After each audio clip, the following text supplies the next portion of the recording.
I'm here to tell you what they want because I'm not paid to feed you false hope. Every time, bro.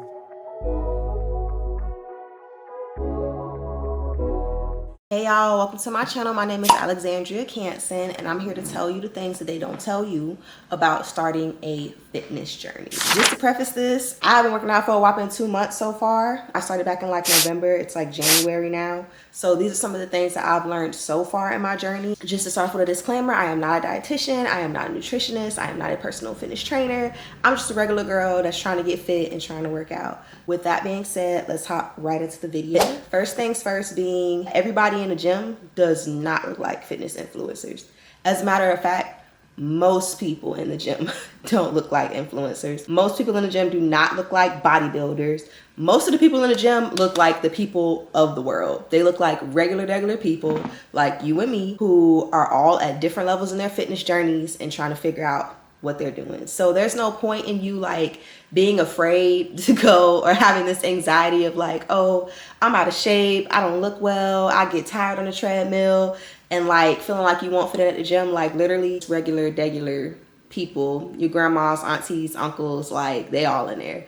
And everybody's at different fitness levels. Like you'll see a person over here on the treadmill that's sprinting, and then you'll see a person over here that's doing a nice little walk. And to be real with y'all, I go to one of the busiest gyms you could go to. I go to LA Fitness, so you can trust me. Like, I go to multiple different gyms. I don't always go to the same one. Ain't nobody in there for you to trip about. It really isn't. Everybody's going to the gym to do the exact same as you. Like, get in, get their fitness on, get out. It's really not a place to be scared of.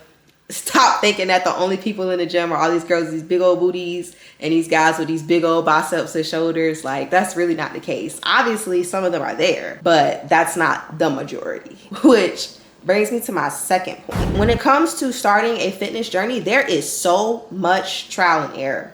So much trial and error. Whenever I watch all these videos about them talking about tips to know before going to the gym, they stress to you, you need to have a whole workout plan and stick to that workout plan and do that for 6 to 8 weeks in order for you to get the best results and actually see results. And while yes, that's definitely true, you can't just go in there switching up exercises every time you go and see results. The thing that I feel is not stressed is how much trial and error there is. You may see someone do an exercise and be like, I want to go do that next time I go to the gym, I'm gonna do that. And then it's like when you go to the gym, you be like, girl, let me sit my behind down somewhere because I don't know who I thought. You can't look at someone that's been in the gym for like 8 years and think you finna go to the gym and do the exact same thing as them and you only been working out for a couple of months. And let me tell you, I learned that the hard way when I went to the gym for the first time.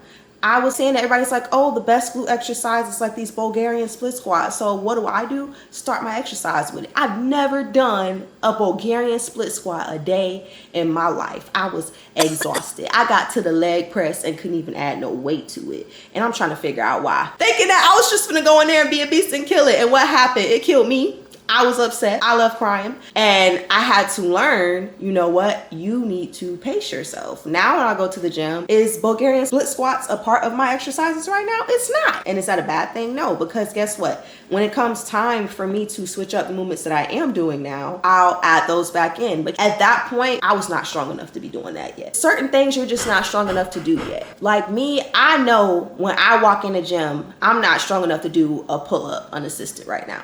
So rather than trying to go force myself and exhaust myself doing a pull-up, there's other things you can do to build up your strength so that one day you will be able to do that exercise. Like in my case, instead of doing the Bulgarian split squats right now, I started doing step-ups, which step-ups are a great way to challenge your legs, great way to challenge your glutes. And I definitely feel it. It was something new that I had never done before as well. But it was a movement that just didn't take everything out of me like doing the Bulgarian split squats did when I first started doing those. So you have to work with yourself, understand that you may have to modify an exercise in order for you to be able to do it, or you may have to table it for now and just come back to it later once you're stronger and you've built your strength, or once your mobility is not so restricted. You understand where I'm coming from?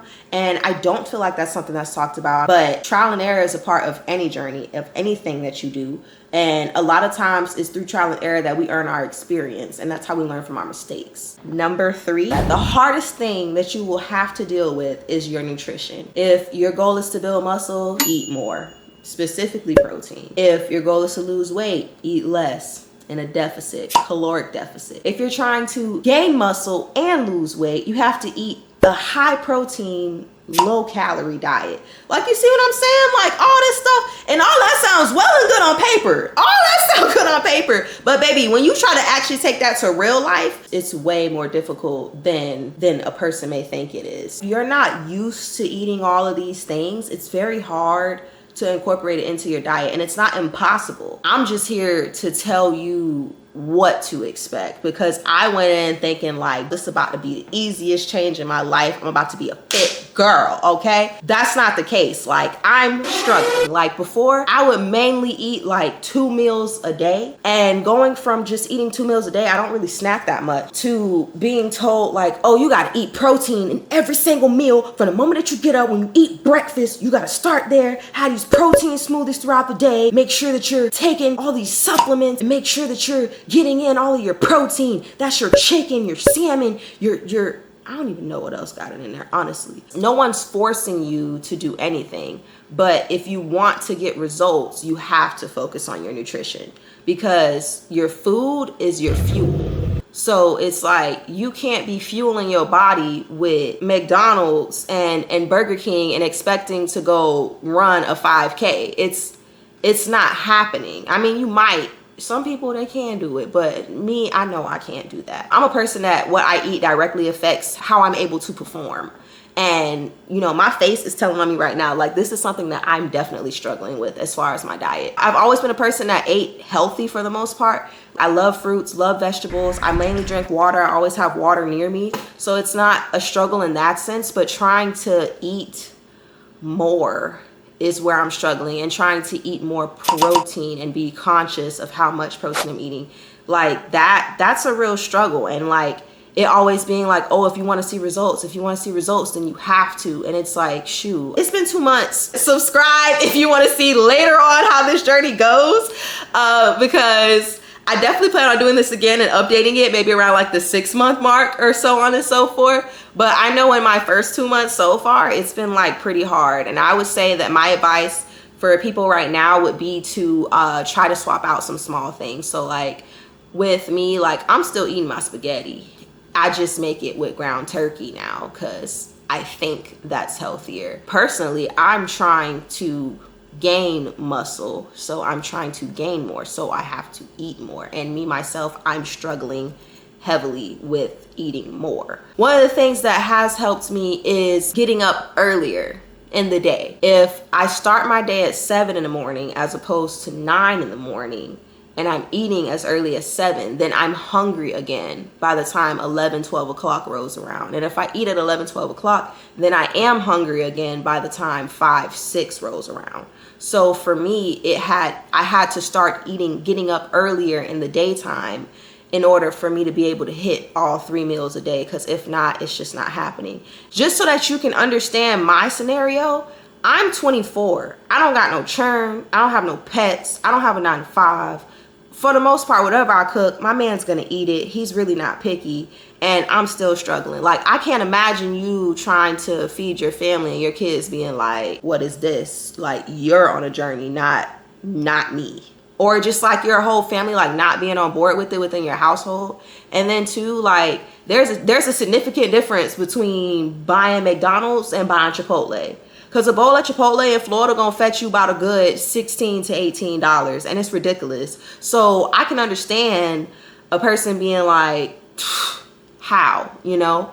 But like I demonstrated in my video that I did post about what am I eating, it's not as expensive as you think to eat healthy. I did learn that. As long as you're like buying and cooking the food, if you're not cooking, I would suggest that you do cook, and it also allows you to be able to figure out what's actually in your food as opposed to leaving that up to someone else. Overall, the hardest thing is going to be nutrition, like hands down. Like, I feel like the vets, they still deal with nutrition being something that they have to deal with and be mindful of, because they do talk about it, but they talk about it like they made it, you know? We ain't made it yet. We trying to get there, and we struggling. And it's okay. The struggle is real, okay? Nothing worth having is easy. So you just gotta work for it. You gotta put in that work, because guess what? Being fit is hard, but being out of shape is harder. I don't know about y'all, but in my 2 months, when I walk up a flight of stairs now, I be chilling. I ain't... Oh, and that used to be me. Like, my man would be like, let's go for a walk. And I used to be like, wait, you walking too fast. But like now it's like, nah, like I can do it. And it's like you feel the difference. So it's definitely rewarding changing your life up, but it's definitely, it's hard. It's not a walk in the park. And I don't say that to scare a person. I just say that to be real, like to let you know that this is a serious commitment if this is what you're trying to do. Which leads me to my reason of number 4. Motivation ain't enough. You're not going to be motivated to go to the gym every time. And honestly, when they be telling you that those days when you really don't want to go, but you go to the gym anyways and you feel so good afterwards, that ain't happened to me yet. To be quite honest with y'all, that has not happened to me yet. I'm talking about days when I don't want to go. Days when I'm excited about going, I do feel that way. But days when I don't want to go, I've gone to the gym on days when I didn't want to go to the gym. And when I left the gym, I was still mad. And I've had days too where I didn't feel like going to the gym, so I decided to work out in the house instead. And I did it, but when I was done, I wasn't like, yay, pat on the back, like hooray, I did it. I was like, bro, like, man, at least it's over. I'm not saying that on the days that you really don't want to do it, that when you do it, you won't feel that hype, because endorphins are released, so some people do feel that way. I'm just letting you know that that's not how I felt. Like those days when I was really not feeling it and I went to the gym anyways, I was not hitting no PRs that day, no extra reps. I was not doing no extra sets. Baby, the goal was to get in and to get out. I wasn't even taking pre-workout on them days. When it comes time to go, you're not going to want to go every time. And to be real, you don't have to see results. You want to stay consistent, but like say instead of going 3 times this week, you only made it 2 times this week. You'll still see results. And especially if your nutrition is on point, you'll see results, because something is better than nothing. As long as you're making progress, you're still making progress, but you ain't gonna want to do it all the time. First of all, you're gonna be like, why am I doing this? Because I've had those instances. The biggest thing that I learned about trying to train to gain is that you have to train till failure. So for me, I do try to train till failure. And even on days that I didn't want to do it, while I didn't do extra reps or extra sets, I still trained till failure. And it was intense. I sat there a couple of times like, why am I putting myself through this? I literally can just go home. Why am I here? But you know, so far it has been worth it, because I may not be showing a difference yet physically, but like I know internally, like I can lift things now that I wasn't able to lift before. So it's definitely worth it in that sense. And then last but certainly not least, number 5, the thing that they don't tell you is that your laundry about to be tenfold, bro. Like you gonna have so much more laundry, man. And it's like, that's a crazy one, because you don't think about that, right? Like I went from having to do laundry once a week to having to do laundry twice a week. And now I might have to start doing laundry 3 times a week, because for me, I try to go to the gym 4 days a week. And my split I try to do is like Monday, Tuesday, Thursday, Friday. You don't think about it, but it's like, okay, when you go to work out, you got a sports bra, you got a shirt, you got some pants, underwear, and some socks. That's like what, like 5 or 6 extra pieces of clothing a day that you go. So it's like, it's actually significant. Like we've been having to purchase more laundry detergent and running out of laundry detergent and stuff like that. And like, yeah, like just be prepared for the laundry. And if you're doing this with somebody else, be prepared to like have a bunch of laundry. It's like, I'm working out by myself. Well, all right, y'all, thank y'all for kicking it with me today. If you made it this far in the video, leave a comment down below saying this right here so that I know that you made it all the way to the end. Love you guys. Thank you so much for your support. And you know, I didn't mean in any way for this to discourage anyone or scare anyone. I'm just trying to be real with y'all. This is a commitment, and it's a serious commitment, and it changes everything about your lifestyle, including how you feel. You're gonna feel so much better when you get your eating together and you get you a good workout schedule going. It'll be all so worth it in the end. That's what we want. We want health, you know what I'm saying? Because health is wealth. Well, all right, y'all. Y'all have a nice day. See you next week. Love you guys. Later.